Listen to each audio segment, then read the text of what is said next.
Michael Rennie comes down to Earth because the Earth is on the brink of kind of, people destroying each other with weapons. It was, not is, was. Wait, dude. Okay, no, wait. Okay, man, because things have changed, like in some ways, but in other ways, they're just the same, okay? So he comes down to Earth, and the whole point is he stops everything. Hence, the day the Earth stood still, because the Earth literally stands still, okay? In this one, Keanu comes to Earth to stop mankind from destroying the planet, what with his eco-unfriendliness and everything. And before I go any further, let me just tell you from the press notes for the movie that it says, as a part of 20th Century Fox parent company News Corp's corporate mandate to become a carbon-neutral company, The Day the Earth Stood Still was chosen to be the studio's first green production.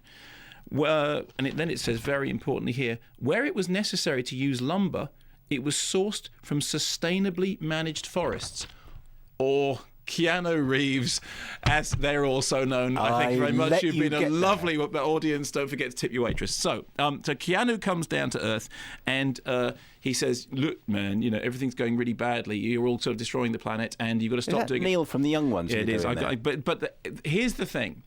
Clearly, in attempting to play the role, what Keanu Reeves has done is the quote that he used was, he said Michael Rennie played him as an alien with a human body, right?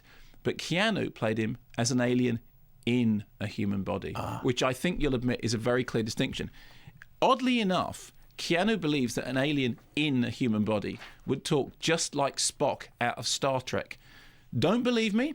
Listen to this clip in which Keanu discusses the future of the human race with a scientist who has won a Nobel Prize for basically being great, which is essentially the same as the prize that Dr. Hefur got for being a genius. And Keanu, in this, completely epitomises the alien nature of his character, whilst John Cleese is the human in us all. But there must be alternatives. You must have some technology that could solve our problem. Your problem is not technology. The problem is you. You lack the will to change. Then help us change. I cannot change your nature. You treat the world as you treat each other. But every civilization reaches a crisis point eventually. Most of them don't make it. Yours did? How? Our sun was dying. We had to evolve in order to survive. So it was only when your world was threatened with destruction that you became what you are now? Yes. Well, that's where we are. You say we're on the brink of destruction, and you're right. But it's only on the brink that people find the will to change. Only at the precipice do we evolve. This is our moment. Don't take it from us. We're close to an answer. This has been a party political broadcast on behalf of the John Cleese Party. Now, I'm sorry. It's very hard, not when he says, I cannot change the way you are. That is illogical, Captain. He is clearly doing an impression of Leonard Nimoy in Star Trek. Did sound like that. He's sat now, but listen to Keanu's description of what he's doing, okay? Don't do it in a Keanu. I'm not going to, because I know nobody can do that. Nobody can do Keanu. Okay, I tried to bring objectivity to the camera and the way to the character and the way he observes everything around him. There is a kind of compression in Klaatu. Of course, he's called Klaatu. Yes. He is an alien entity contained in a human body, and when he is looking out of that body, he is just looking out. But over the course of the film, he is gradually affected by the people around him, and he experiences what it means to be human. Now, I know that the obvious thing to say is to get a film in which somebody who clearly grapples so much with the concept of being human at all, Keanu Reeves, is a brilliant piece of casting. And funnily enough, when this came up, because I know it's directed by Scott Derrickson, and it's been reported that Scott Derrickson was a big fan of the original film. And he went to see Robert Wise years and years ago, and Robert Wise said, if you want to get on in genre filmmaking, the thing you need to do first off is to make a horror movie. And Derrickson worked on Exorcism of Emily Rose, which was a perfectly interesting, if kind of rather hyperbolic adaptation of a true story, which was also filmed as Requiem, the German movie, which is absolutely brilliant. And he's clearly had a respectful and reverential attitude towards the original Day the Earth Stood Still. And what they've attempted to do is to update it to say, the problem now isn't to do with man blowing up man. The problem is to do with man destroying the planet. And you know what? It's not your planet. It's everybody else's planet. And you've got to look after it. And somewhere in the back of this, when this was coming out, I thought, you know what?